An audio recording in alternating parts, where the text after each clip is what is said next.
to be married to her. Friar, you come to marry her. Lady, you come hither to marry this count? I do. If either of you know of any inward impediment why you should not be conjoined, I charge you on your souls to utter it. Know you any, hero? None, my lord. Know you any, Count? I dare make his answer. None. What men dare do, what men may do, what men daily do, not knowing what they do. How now interjections? Why then some be of laughing as ha hee. Stand thee by, friar. Father, by your leave, will you with free and unconstrained soul give me this maid, your daughter? As freely, son, as God did give her me. And what have I to give you back whose worth may counterpoise such a rich, precious gift? Nothing, unless you render her again. Sweet prince, you learn me noble thankfulness. There, Leonardo, take her back again. Give not this rotten orange to your friend. She's but the sign and semblance of her honor. Behold how, like a maid, she blushes here. With what authority and show of talent can cunning sin cover itself withal? Comes not that blood as modest evidence to witness simple virtue? Would you not swear, all you who see her here, that she were a maid by these exterior shows? But she is none. She knows the heat of a luxurious bed. Her blush is guiltiness, not modesty. What do you mean, my lord? Not to be married, not to knit my soul to an approved wanton. My lord, if you in your own proof have vanquished the resistance of her youth and made defeat of her virginity. I know what you will say. That since I have known her, she did embrace me as a husband and so extenuate the forehand sin. No, Leonardo. I never tempted her with a word too large, but as a brother to his sister, showed bashful sincerity and comely love. And seemed I ever otherwise to you? Out on thee, seeming. I will write against it. You seem to me as Diane in her orb, as chaste as the bud ere it be blown. But you are more intemperate in your blood than Venus, or those pampered animals that rage in savage sensuality. Is my lord well that he doth speak so wide? Sweet prince, why speak not you? What should I speak? I stand dishonored to have gone about to link my dear friend with a common stale. Are these things spoken, or do I but dream? Sir, these things are spoken and these things are true. This looks not like a nuptial. True. Oh God. Leonardo, stand I here? Is this the prince? Is this the prince's brother? Is this face heroes? Are our eyes our own? All this is so, but what of this, my lord? Let me move but one question to your daughter, and by that fatherly and kindly power you have in her, bid her answer truly. I charge thee do so, as thou art my child. Oh God, defend me! How am I beset? What kind of catechizing call you this? To make you answer truly to your name. Is it not Hero? Who can blot that name with any just reproach? Marry, that can Hero. Hero itself can blot out Hero's virtue. What man was he that talked with you yesternight, out at your window betwixt 12 and 1? Now, if you are a maid, answer to this. I talked with no man at that hour, my lord. Why then are you no maiden? Look, Leonardo, I'm sorry you was here, but upon my honor, my brother, this grieved count did see her, hear her, at that hour last night, talk with the ruffian at her chamber window, who hath indeed, like a most liberal villain, confessed to their violent encounters 1,000 times in secret. Fie, these things are not to be named, my lord, not to be spoken of. There is not chastity enough in language without offense to utter them. Thus, pretty lady, I am sorry for thy much misgovernment. Oh, hero. What a hero hadst thou been, with half thy outward graces, applied to thy thoughts, counsels of thy heart. Fare thee well, most foul, most fair. Farewell, thou pure impiety and impious purity. For thee I'll lock up all the gates of love, and on mine eyelids shall conjecture hang, to turn all beauty to thoughts of harm, and never shall it more be gracious. Hath no man's dagger here a point for me? Oh, what? What hast thou, cousin? Why forcing you down? Come, come, let us go. These things come thus to light, smother her spirits up. How doth the lady? Dead, I think. No, uncle, help! Hero, my hero! No, uncle! Signor Benedict Friar! Oh. Faith, take not away thy heavy hand. Death is the fairest cover for her shame that may be wished for. Oh no, hero! Have comfort, lady. Dost thou look up? Yea, wherefore should she not? Wherefore? Why not every earthly thing cries shame upon her? Could she here deny the story that is printed in her blood? Do not live, hero, do not ope thine eyes, for if I thought thou wouldst not quickly die, I would, by the rearward of reproaches, strike at thy life. Grieved, I had but one. Why had I one? Why ever wast thou lovely in my eyes? Why had I not with charitable hand took up a beggar's issue at my gates, who smirched thus admired by infamy, I might have said, no part of this is mine. This shame derives itself from unknown loins. But mine that I loved, mine that I praised, mine that I was proud on, mine so much that I myself was to myself not mine, valuing of her. Oh, she is fallen into a pit of ink that the wide sea hath drops too few to wash her clean again, and salt too little to give season to her foul, tainted flesh. Sir, be patient. For my part, I am so tired and wonder I know not what to say.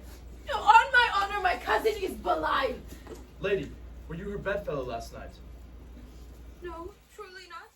But until yesternight I have this 12-month been her bedfellow. Confirmed! Confirmed! That is stronger made which was before barred with ribs of iron. When the two princes lie, and would Claudio lie, who loved her so that, speaking of her foulness, washed it with tears. Hence from her, let her die. Hear me a little, for I have only silent been so long, and given way unto this course of speech away those blushes, and in her eye there hath appeared a fire to burn the errors that these princes hold against her maiden truth. Call me a fool, trust not my readings, nor my observations, which with experimental skill if this sweet maiden lie not guiltless here under some biting error. Friar, it cannot be. Thou seest that all the grace that she hath left is that she will not add to her damnation. Thy sin of perjury, she not denies it. Why seekest thou to cover with excuse that which appears in proper nakedness? Lady, what man is he you are accused of? They know that to accuse me, I know none. If I know more of any man alive than maiden modesty doth warrant, let all of my sins lack mercy. Oh, my father proved that any man with me conversed at hours of meat, or that I yesternight maintained the change of words by any creature. Refuse me, hate me, torture me to death. There is some strange misprision in the princes. The two of them are the very bent of honor. If their wisdom be misled in it, the practice of it lives in John the Bastard, whose spirit toils in frame of villainies. I know not. If they speak but truth of her, these hands shall tear her. If they so wrong her honor, the proudest of them shall well hear of it. Time hath not yet so dried this blood of mine, nor age eat up my invention, nor fortune made such havoc of my means, nor my bad life reft me so much of friends. No, they shall find, awaked in such a kind, both strength in limb and policy of mind, ability and means, and choice of friends to quit me of them throughly. Pause a while, and let my counsel sway you in this case. Your daughter here, the princess, left for dead.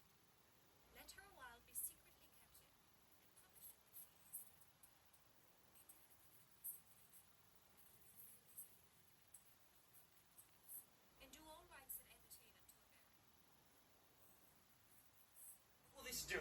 Marry, this well carried out shall on her behalf change slander to remorse. That is some good. But not for that dream I on this strange course, but on this travail look for greater birth. She, dying, as it must so be maintained, upon the instant that she was accused, shall be lamented, pitied, and excused of every hearer. For it so falls out that what we have we prize not for the worth whilst we enjoy it, but in being lacked and lost, why then we reck the value. Then we find the virtue that possession did not show us whilst it was ours. So will it fare with Claudio. When he shall hear that she hath died upon this prize,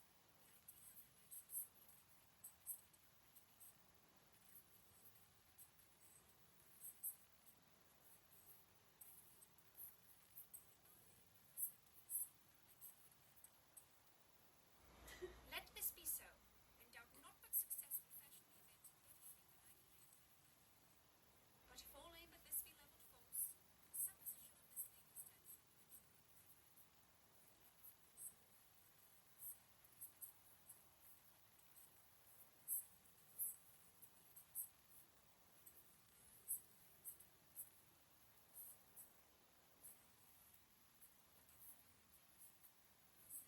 My inwardness and love is unto the prince and Claudio. But by mine honor, I will deal with this as secretively and as justly as any soul should with your body. That I flow in grief, the smallest twine may lead me. 'Tis well consented. Presently away, for to strange souls strangely they strain. This wedding day is perhaps but prolonged. Patience.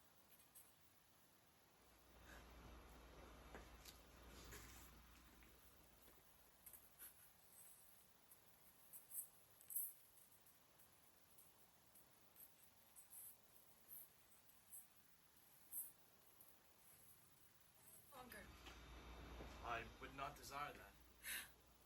You have no reason I do so freely.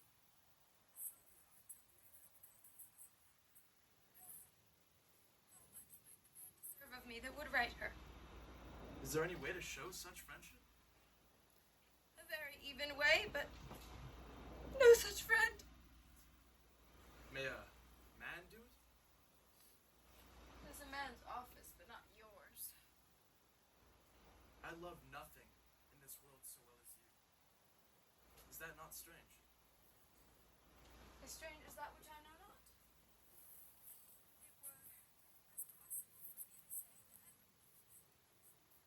Believe me not. And yet I lie not. Oh, I confirm nothing. Yet I deny nothing. Oh, I'm sorry for my cousin. By my sword, Beatrice, thou lovest me. Oh, do not swear and eat it. I will swear by it and make any man eat it who says I love you not. Will you not eat your words? With no sauce that can be devised for it, I protest I love thee. Well then. God forgive me. What of, sweet Beatrice? You have stayed me in a happy hour. I was about to protest that I loved you. Then do so with all thy heart. I love you with so much of my heart that none is left to protest. Come, bid me do anything for thee. Kill Claudio. Not for the wide world. You kill me to deny it. Fare you well. Tarry, sweet I am Beatrice. gone, though I am here. There is no love in you, nay, I pray you, let me go. Beatrice! In faith, I will go. We'll be friends first. You dare easier be friends with me than fight with mine enemy. Is Claudio thine enemy? Is he not approved in the height of villain that hath slandered, scorned, dishonored my kinswoman? Oh God, that I were a man! What? Bear her in hand until they come to take hands, and then, with public accusations, uncovered slander, unmitigated rancor, God, that I were a man! I would eat his heart in the marketplace! Hear me, Beatrice. Talk with a man at a window! The proper saying. Nay, but Beatrice, you... Sweet hero! She is wronged! She is slandered! She's undone! Princes and counties! Beatrice! A princely testimony, a goodly count, surely Count Combeck, a sweet gallant. God, that I were a man for his sake, or that I had any friend would be a man for my sake. But manhood is melted into curtsies, valor into compliment, and men are turned only into tongues and trim ones too. He is now as valiant as Hercules, who only tells a lie and swears it. I cannot be a man with wishing. Therefore, I must die a woman with grieving. Tarry, sweet Beatrice, by this hand I love thee. Use it for my love some other way than swear it by it. Think you in your soul Claudio hath wronged Hero? Yea, as sure as I have a thought or a soul.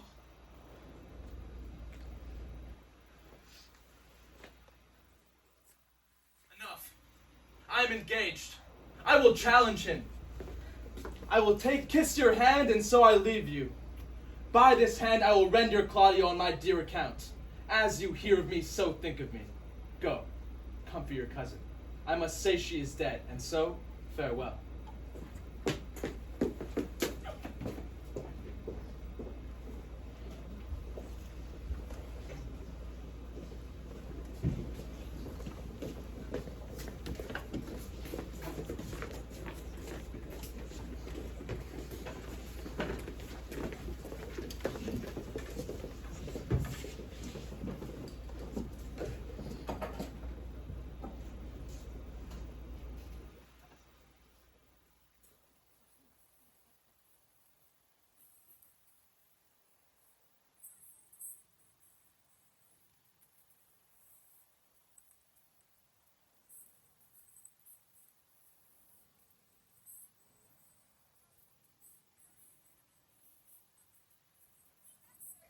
We have the exhibition to examine.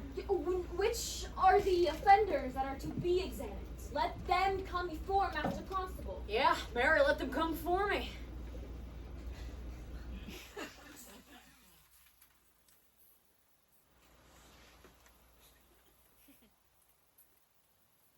is your name?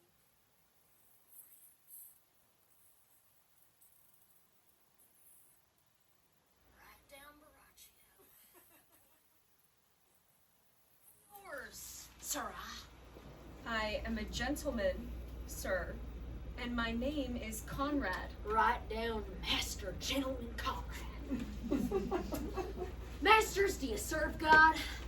Yea, sir, we hope. Write down that they hope they serve God, and write God first. For God to defend, but go before such villains. Masters, it is proven already you're a little better than false knaves, and it will go near to be thought so shortly. How answer you for yourselves? Marry, sir, we say we are not. Marvelous witty fellow.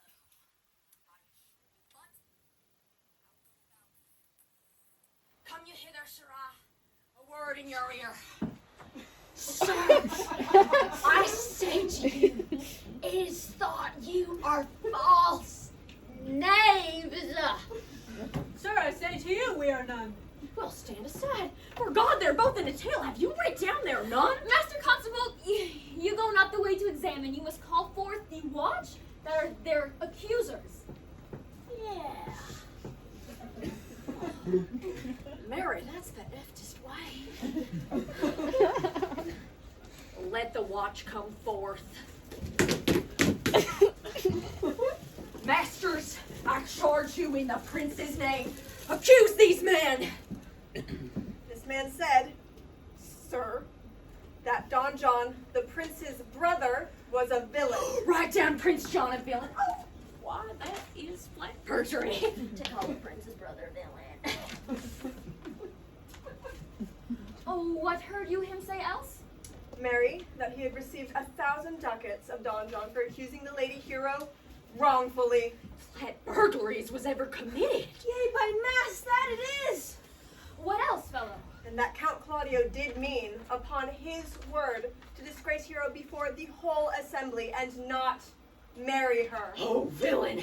Thou will be condemned into everlasting redemption for this! What else? This is all. This is more, masters, than you can deny. Prince John is this morning secretly stolen away. Hero was in this manner accused, in this very manner refused, and upon the grief of this suddenly died. Master Constable, have these men bound and brought before Leonardo. I will go before and deliver him their examination. Come, let them be opinioned! Let them be in hands. Off, coxcomb! Go get Sparlow! Clean right down, Prince's officer, coxcomb! Oh, come find them! They are naughty varlets! Away! You are an ass! You're an ass! Dost thou not suspect my place? Dost thou not suspect my dears? Oh, that he were here to write me down an ass. Masters, remember that I am an ass. Though it be not written down yet, remember that I am an ass.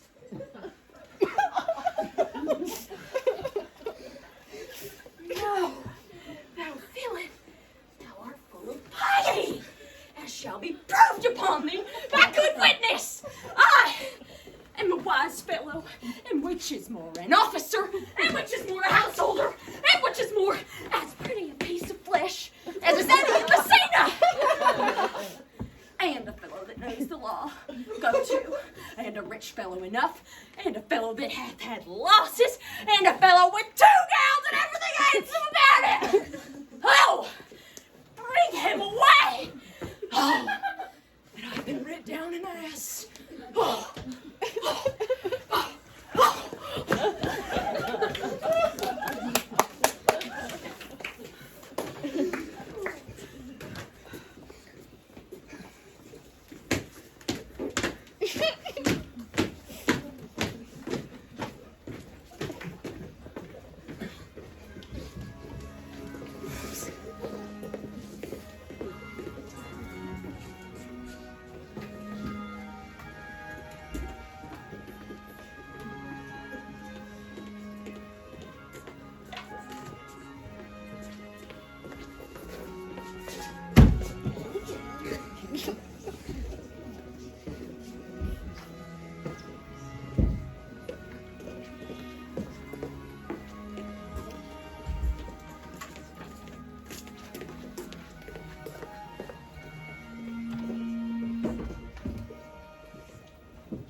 Bring me a father who so loved his child, whose joy of her is overwhelmed like mine, and bid him speak of patience.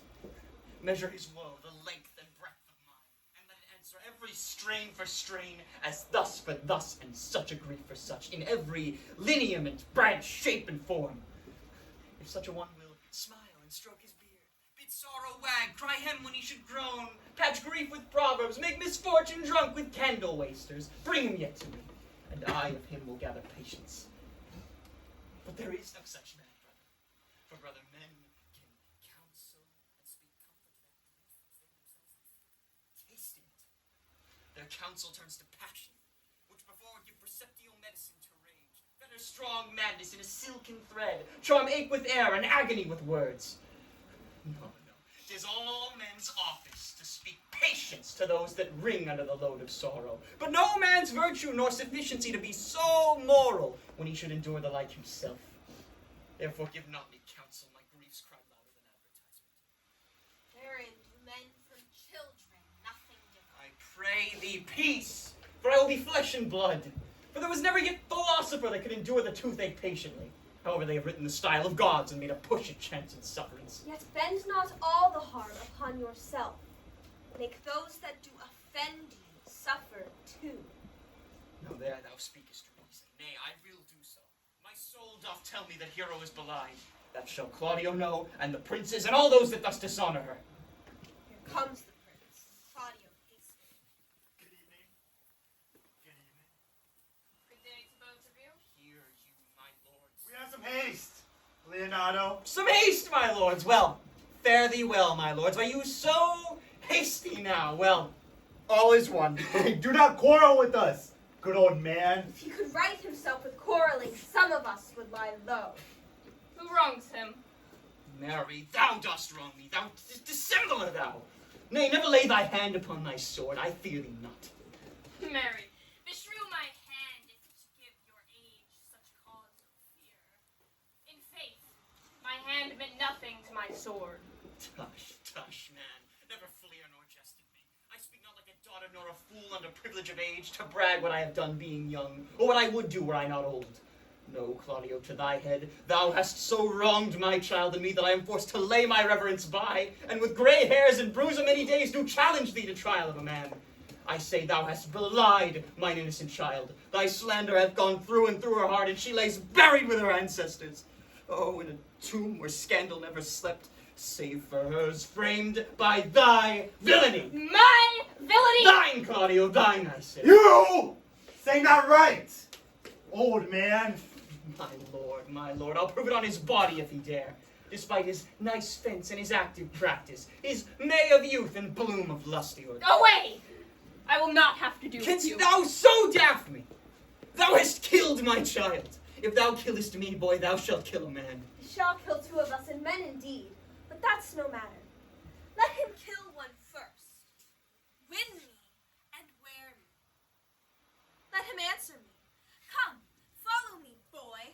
Come, sir boy, come. Sir boy, I'll whip you from your foining fence. Nay, as I am a gentleman, I will. Brother Anthony. Content yourself. God knows I loved my niece, and she is dead. Slandered to death by villains that dare as well take a man at his challenge as I dare take a serpent by the tongue. Boys, apes, braggarts, jacks, milksops. Brother Anthony! Content yourself. What name? I know them, yea, and what they weigh, even to the utmost scruple. Scandling, outfacing, fashion-monging boys that lie and cog and flout, deprave and slander, go antically and show outward hideousness, and speak off half a dozen dangerous words, what they might do to their enemies, if they durst, and this is all. Brother Anthony. Come, 'tis no matter. Do not be meddling. Let me deal in this. Gentlemen, both, I will not wake your patience. Look, my heart is sorry for your daughter's death, but upon mine honor, she was charged with nothing but was true and very full of proof. My lord, my lord! I will not hear you. No? Come, brother, away. I will be heard. We shall. Some of us will smart for it. Oh, see, here comes a man we went to see. Now, senor, what news? Good day, my lord. Welcome, senor. You almost came in time to part a fray. We had like to have had our two noses snapped off with two old men without teeth. Leonardo and his brother. What thinkest thou? Had we fought, I doubt that we should have been too young for them. In false valor, there's no true quarrel. I came to seek you both. We have been up and down to seek thee, for we are high-proof melancholy and would fain have it beaten away. Wilt thou use thy wit? It's in my scabbard. Shall I draw it? Dost thou wear thy wits by thy side? Never any did so. I will bid thee draw, although many have been beside their wit, but I will bid thee draw as we do the minstrels. Draw to pleasure us. As I am an honest man, he looks pale. Art thou sick or angry? What courage, man! What though care killed a cat? Thou hast mettle enough in thee to kill care? Sir, I shall meet your wit in the career, and you charge it against me. I pray you, choose another subject. Nay, then, give him another staff. This last was broke cross. By this light, he changes more and more. I think he'd be angry indeed. If he be, he knows how to turn his girdle. Shall I speak a word in your ear? God bless me from a challenge. You are a villain. I jest not. I will make good on how you do with what you dare when you dare. Do me right, or I'll protest your cowardice. You have killed a sweet lady, and her death shall fall heavy on you. Now, what will you say? That I may meet you, so I may have good cheer. What's a piece? A piece! In faith, I thank him. He hath bid me to a calf's head and a capon, the which, if I carve most curiously, say my knife's not. Shall I not find a woodcock, too? Sir, your wit ambles well. It goes easily. I tell thee, Beatrice praised thy wit the other day. I told her thou had a fine wit. True, she said, a fine little one. Nay, said I, a great one. Right, she said, a great gross one. Nay, said I, a good one. Sure, she said, it hurts nobody. Nay, said I, the gentleman is wise. John, she said, a good gentleman. That I believe she, nay, said I, he hath the tongues. That I believe, she said, for he swore a thing to me on Monday, that he forswore on Tuesday. That's a double tongue, they shoot tongues! And thus, since you can't shake thy particular virtues, and concluded with the sigh that thou wast the properest man in Italy. And for the which she wept heartily, and said she cared not. Yea, that she did indeed. And if she did not hate him deadly, she would love him dearly. The old man's daughter told us all. All. And moreover, God saw him when he was hid in the garden. Oh, but when shall we set the savage bull's horns on the sensible Benedict's head? Yea, and text underneath, here dwells Benedict, the married man. Fare you well, boy. I will leave you now to your gossip-like humor. You break jests as baggarts do their blades, which, God be thanked, hurt not. My lord, for your many courtesies I thank you. I must discontinue your company. Your brother the bastard is fled from Messina. You have amongst you killed a sweet and innocent lady. For my lord Lackbeard here, he and I shall meet. Until then, peace be with him. He's in earnest. In most profound earnest, and I'll warrant you, for the love, Beatrice. And hath challenged thee? Most sincerely. What a pretty thing man is when he goes to his doublets and bows. He is then a giant to an ape. But then is an ape a doctor to such a man? Soft you. Let me be. Pluck up my heart and don't be sad. Did he not say my brother was fled? Come you, sir. If justice cannot tame you, she shall ne'er weigh more reasons in her balance. Oh, now two of my brother's men bound. Braccio one. Hearken after their offense, my lord. Officers, what offense have these men done? Marry, sir, they have committed false report. Moreover, they have spoken untruths. Secondarily, they are slanders. Sixth and lastly, they have belied a lady. Thirdly, they have verified unjust things. And to conclude, they are lying knaves. Firstly, I asked thee what they have done. So thirdly, what's their offense? Sixth and lastly, why they're committed. And to conclude, what lay you to their charge? Rightly reasoned in his own division. By my troth, that's one meaning well suited. Masters, who won't be offended that you're thus bound to your answer? This learned constable is too cunning to be understood. What's your offense? Sweet prince, let me go no farther to mine answer.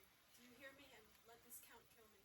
For these shallow fools have brought to light in the night confessing to this man here how your brother, Don John, incensed me to slander the lady hero, and how you both were brought into the orchard and saw me court Margaret in hero's garments, and how you disgraced hero when you should have married. Briefly, I desire nothing but the reward of a villain. Runs this speech not like iron through thy blood? I have drunk poison whilst he uttered it. But did my brother set thee on this? Yea, and pay me richly for the practice of it. He is composed and framed of treachery, and flood is he upon his villainy. Sweet hero, now thy image doth appear in the rare semblance that I loved at first. Come, bring away the plaintiffs.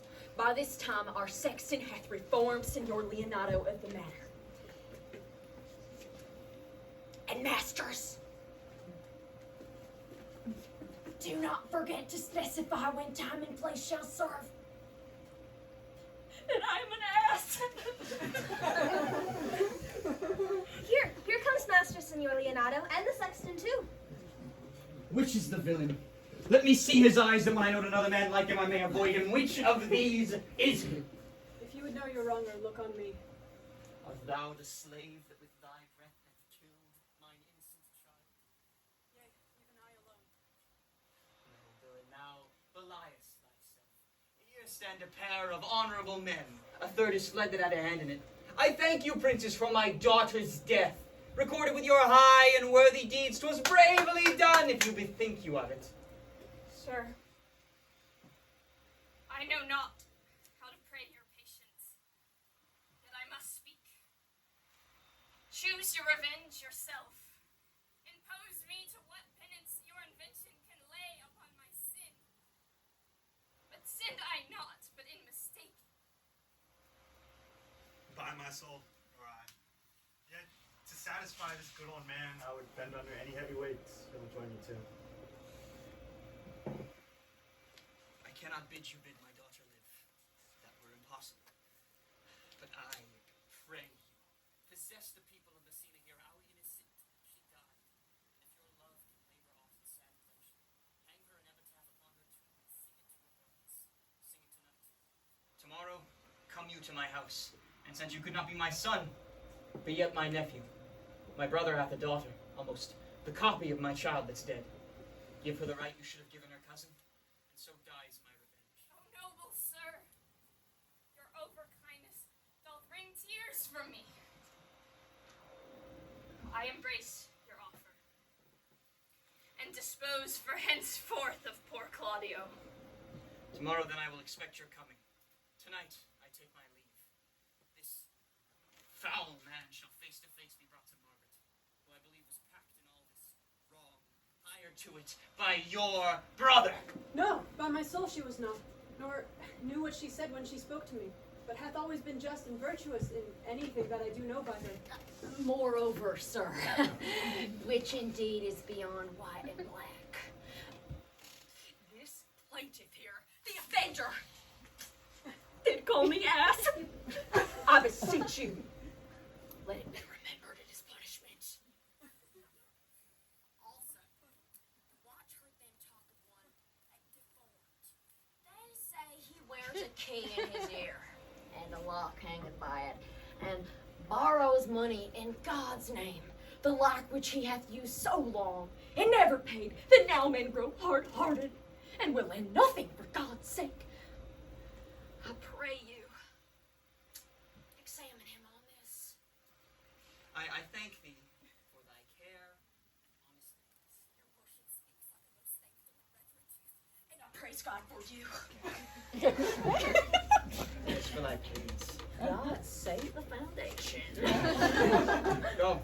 I discharge thee of thy prisoner, and I thank thee. I leave an errant knave with your worship, which I beseech your worship to correct yourself for the example of others. God keep your worship. I wish your worship well. I humbly give you leave to depart. And if a merry meeting be wished, God prohibit it. Come, neighbor. Tomorrow morning, lords. Farewell. We will not fail you. Tonight, I'll mourn with Hero. Go. Bring you these fellows on. We'll talk with Margaret. How her acquaintance grew with this lewd fellow.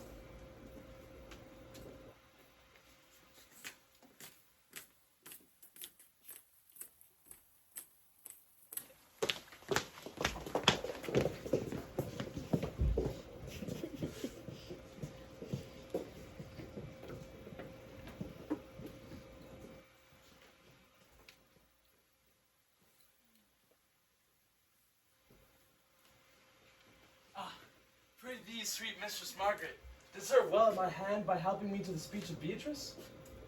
Will you then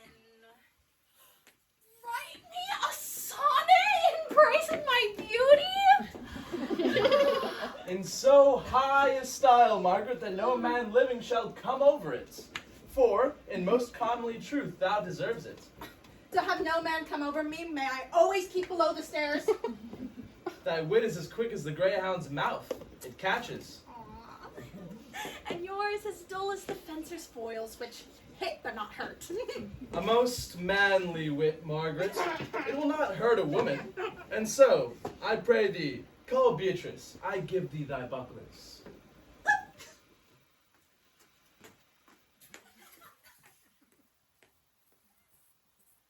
Give us the swords. We have bucklers of our own. If you use them, Margaret, you must put the pikes in with a vice, and they are dangerous weapons for maids.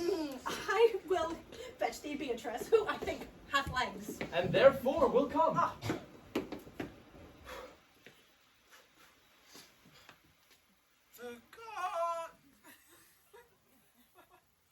The God of love that sits above and knows me. How pitiful I deserve. I mean in singing, but in loving. Leander, the good swimmer, Troilus, the first employer of panders, and a whole book full of these quondam carpet mongers, whose names yet run smoothly on an even blank of verse. Why, they were never so truly turned over and over as my poor self in love. Mary, I cannot show it in rhyme, I have tried. I can find no rhyme to lady but baby. An innocent rhyme. For scorn, horn. A hard rhyme. For school, fool. A babbling rhyme. Very ominous endings. No, I was not born under a rhyming planet, nor I cannot woo in festival terms. Sweet Beatrice, wouldst thou come when I called thee? Yea, senor, and depart when you bid me. Oh, but stay until then. Oh, that is spoken. Fare you well. And yet, ere I go, let me leave with that I came, which is with knowing what hath passed between you and Claudio. Only foul words, and thereupon I will kiss thee. Oh, foul words are but foul wind, and foul wind is but foul breath, and foul breath is noisome. Therefore I shall depart unkissed. Thou hast frightened the word right out of its sense, so forceful is thy wit. But I must tell thee plainly, Claudio undergoes my challenge, and either I must shortly hear from him, or I will subscribe him a coward. And I pray thee now, tell me, for which of my bad parts didst thou first fall in love with me? For them all together, which maintain so politic a state of evil, that they allow no good parts to intermingle with them. But for which of my good parts did you first suffer love from me? Suffer love, a good epithet. For I do suffer indeed, for I love thee against my will. Against your heart, I think. Alas, poor heart. If you should spite it for my sake, I should spite it for yours.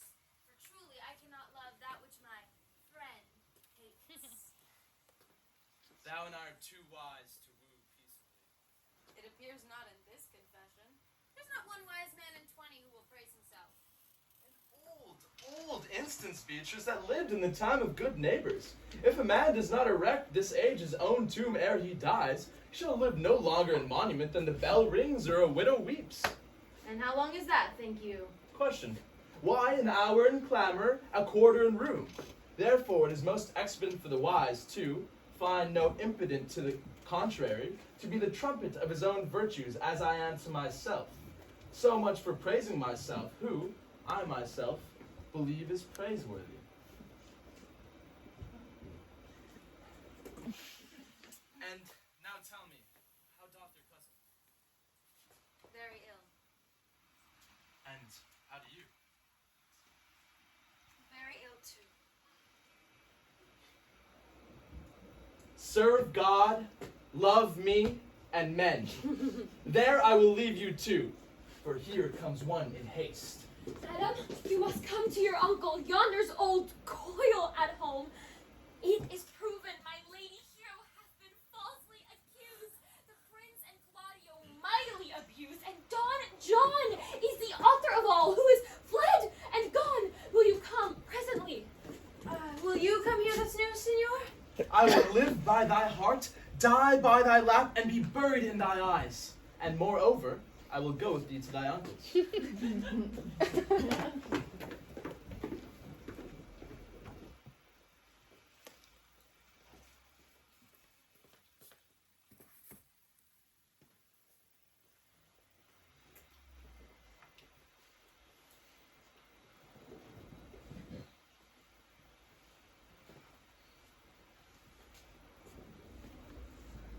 Is this the monument of Leonardo? It is, my lord.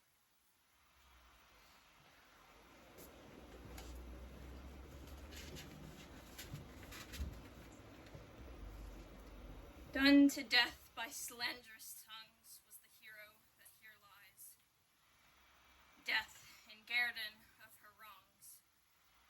Give her fame which never dies. So the life that died with shame lives in death with glorious fame.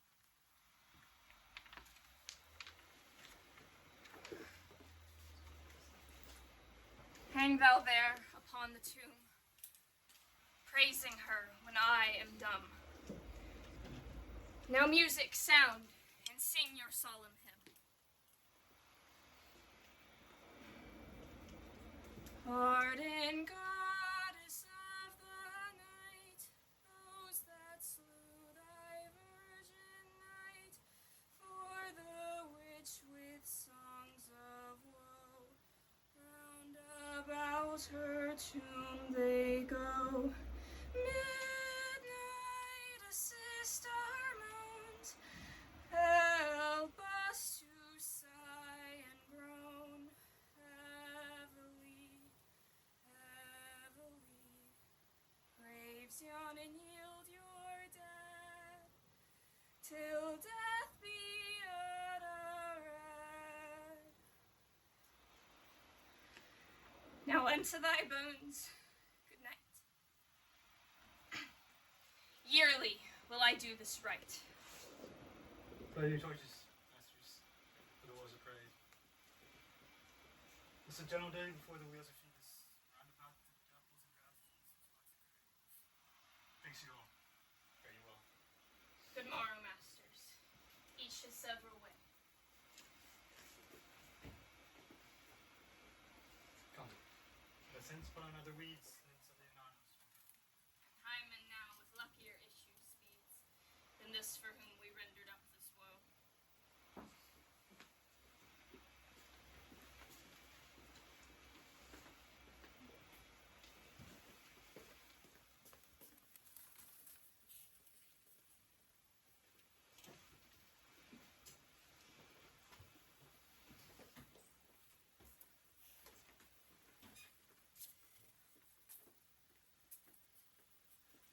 Did I not tell you she was innocent? As are the Prince and Claudia who accused her. The error that you were debating. Margaret was in some fault for this, but against her will as it is. Well, I am glad all things sort so well. As am I.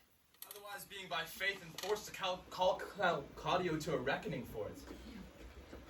Well, daughter, you gentlemen all, withdrawn to a chamber by yourselves, and I send for you come to the mass. Prince and Claudio promised to meet with me at this hour.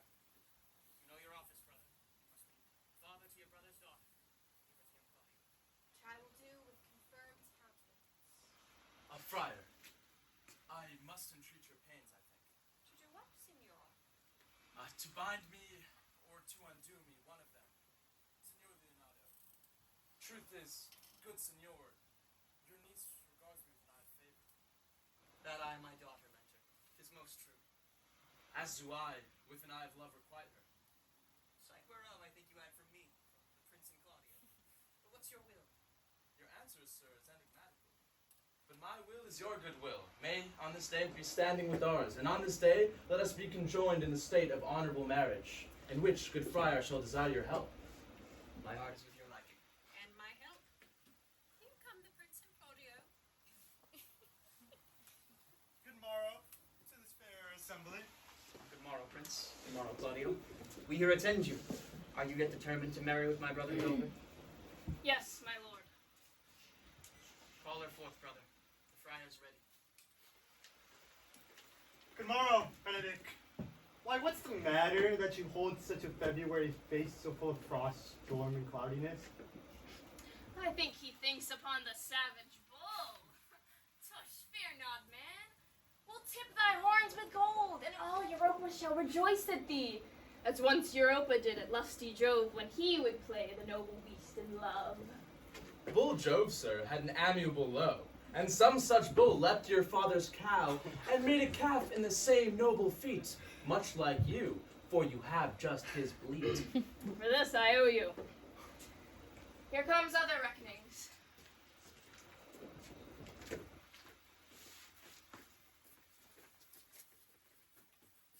Which is the lady I must seize upon? This same is she, and I do give you her. Why then, she's mine. Sweet, let me see your face. No, that you shall not do till you take her hand before this friar and swear to marry her. Give me your hand before this holy friar. I am your husband, if you like of me. When I lived, I was your wife. And when you loved, you were my husband. Another hero! Nothing certainer. One hero died defiled, but I do live. And as sure as I live, I am a maid. A former hero? The hero that is dead! She died, my lord, but whilst her slander lived. All this amazement can I qualify, when after that the holy rites have ended, I'll tell you largely of fair hero's death. Meantime, let wonders seem familiar. Into the chapel, let us presently.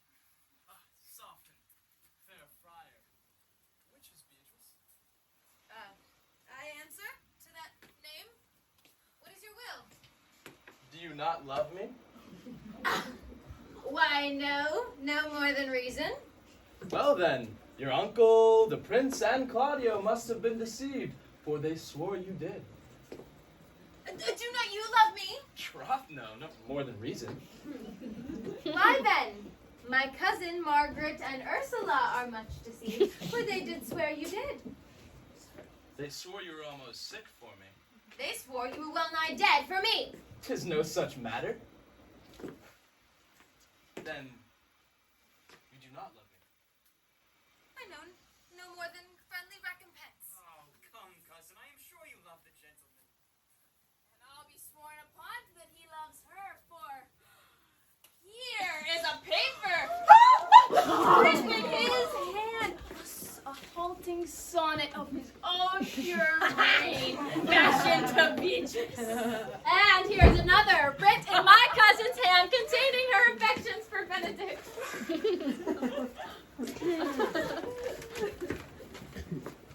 A miracle! Our hands against our own hearts. I will have thee by this light. I take thee for pity. I would not deny you, but by this good day I prevail upon much persuasion, and partly to save your life, for I was told that you were in a consumption. Peace, I will stop your mouth. How dost thou, Benedict, the married man? I'll tell thee what, Prince. A college of wit crackers cannot flout me out of my humor. Dost thou think I care for satire or an epigram? No. If a man should be beaten with his brains, you shall wear nothing handsome about it. In short, since I do purpose to marry, I shall think nothing on any purpose that the world can say against it, and therefore never flout at me for what I have said against it. For man is a giddy thing, and here is my conclusion. For thy part, Claudio, I would have think to have beaten thee. But since thou art likely to be my kinsman, live unbruised and love my cousin. I had well hoped thou wouldst have denied Beatrice, that I might have cudgeled thee out of thy single life to make thee a double dealer, which out of question thou wilt be, unless my cousin looks exceeding narrowly to thee. Come, come, we are friends. Let us dance ere we are married, so that we may lighten our hearts and our wives' heels. We'll have dancing afterwards. First of my word, play the music. Prince, thou art said, get thee a wife, get thee a wife. Staff more weird than one tipped with horn. My lord, your brother John is hidden in flight and brought with armed men back to Messina. Come, think not on him till tomorrow. I will devise brave punishments for him. Strike up, pipers!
Ty, the director of this wonderful, wonderful production, but I'm also the artistic director of Florida Players. I just wanted to thank all of you for being here, for supporting. A lot of what we do is from people who are here to support and donate. It gives us the right to do this. It's super awesome. I really want to thank this cast and this crew for all the hard work they put into this. I think it showed off, you know. Shakespeare is really, really hard to do. It's really, really hard to understand. The language is very dense, but I think they made it really understandable. And they did such a good job and made it so funny. I'm so beyond proud of them. So.